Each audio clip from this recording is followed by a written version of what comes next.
Hi, this is Jay Norris. Today in our art tip video we'll be creating ice using some layering techniques with acrylic paints.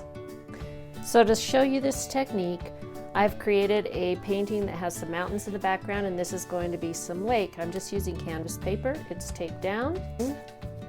You can use tape at the horizon line, and then we're going to make our ice be this whole area right here. So for our base color underneath the ice, I have put together a combination of a blue, brown, and a tiny touch of black and white.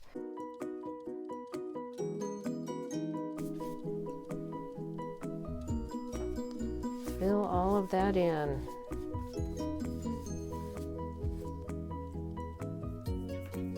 Now that we have our base in, I am going to mix together some of the color that I use for the sky. So I have titanium white and ultramarine blue.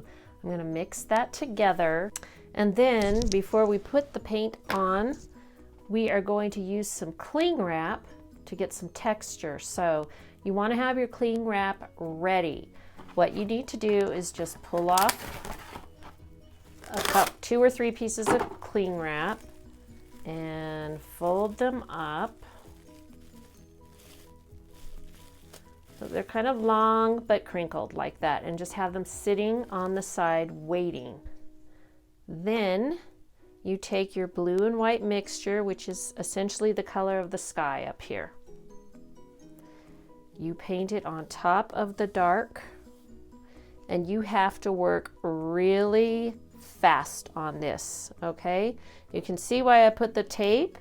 I don't want to get this all over the mountains.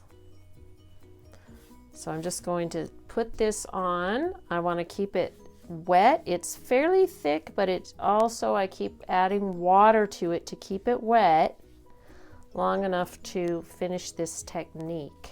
I'm going to take my cling wrap and I'm going to set it on top there, and I have a few more pieces as well. I want to make sure I cover any area that I want to have the appearance of ice. All right, and then I'm just going to press down on it a little bit. Not going to wait real long, and I'm going to pull it right up, just like that.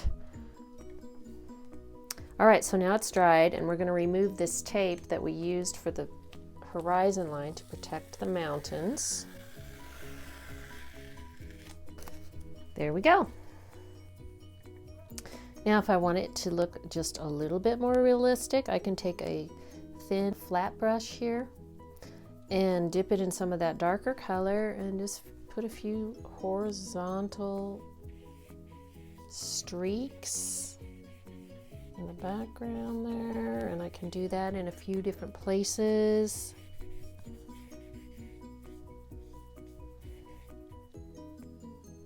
And then finally, you can take a detail brush with just pure white, and along the edges of some of these white areas, these lighter areas, you can just sort of outline them a little bit so that it's as if the sun is hitting that edge, and it's a little bit brighter along that edge. And you can just play around with that and do what you think looks good. To demonstrate that a little better, this is a painting that I've done in the past, and as you can see, there's the darker ice right here, and then we've got some lighter colored ice chunks over here, and on the very edge it's quite bright with highlights. The sun is coming from this direction over here and hitting this edge, so we've got lighter, lighter, lighter. And that's it. Have a good day.